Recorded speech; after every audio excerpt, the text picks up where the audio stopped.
दुनिया के हालात की बात करें तो मिडिल ईस्ट की भीषण जंग के बीच स्ट्रेट ऑफ होर्मुज़ में थाईलैंड के मालवाहक जहाज पर हमले की खबरें हैं।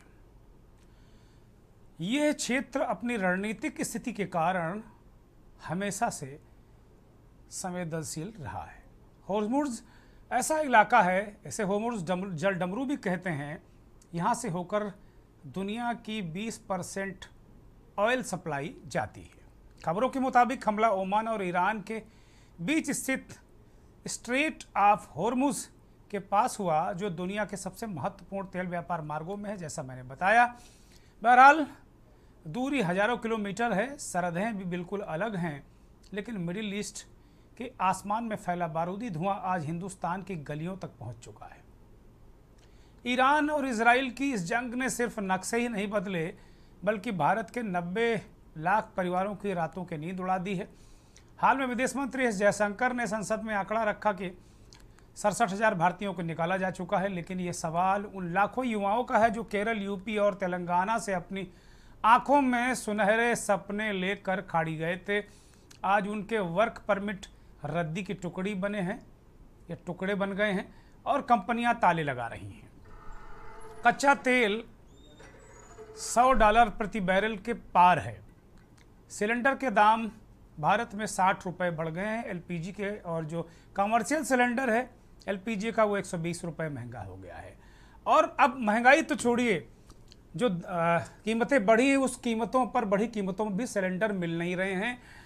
बड़े महानगर बंगलोर, दिल्ली, मुंबई, बहुत सारे जो बड़े महानगर हैं वहाँ की कमर्शियल एक्टिविटी प्रभावित हो रही हैं या ठप हो रही हैं।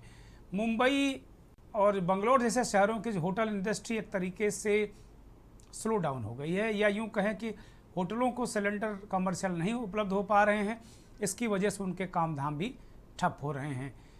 यहाँ तक कि उत्तर प्रदेश में अयोध्या एक ऐसा शक्ति केंद्र जहाँ से लाखों, करोड़ों, अरबों, खरबों सनातनियों को ऊर्जा मिलती है और सरकारों और राजनीतिक दलों को भी ऊर्जा मिलती है, वहाँ भी राम रसोई में ताला लगाना पड़ा क्योंकि सिलेंडर की आपूर्ति नहीं रही। विपक्ष ने इसमें चुटकी भी ली। इसी तरीके से दिल्ली हाई कोर्ट को सप्लाई बंद हो गई। बहुत सारी जो ज़रूरी सप्लाइयाँ हैं वो बंद करनी पड़ रही हैं। अब रेलवे और जो महत्वपूर्ण हैं वहाँ कुछ सप्लाई जारी की जा रही है। सिलेंडरों को लेकर मारामारी है, बवाल है, झंझट है। तो क्या यह सिर्फ एक युद्ध है या भारत की अर्थव्यवस्था के लिए एक बड़ा अलार्म भी? यहाँ की जो इंटरनल व्यवस्था है उसके लिए कोई चुनौती भी है। यही वजह है कि देश में विपक्ष मोदी सरकार की तैयारियों को लेकर सवाल पूछ रहा है और नरेंद्र मोदी को कटघरे में खड़ा कर रहा है। और बचाव में नरेंद्र मोदी एक रैली में कहते हैं कि विपक्ष राजनीति कर रहा है, कांग्रेस राजनीति कर रही है, सिलेंडर वाली राजनीति।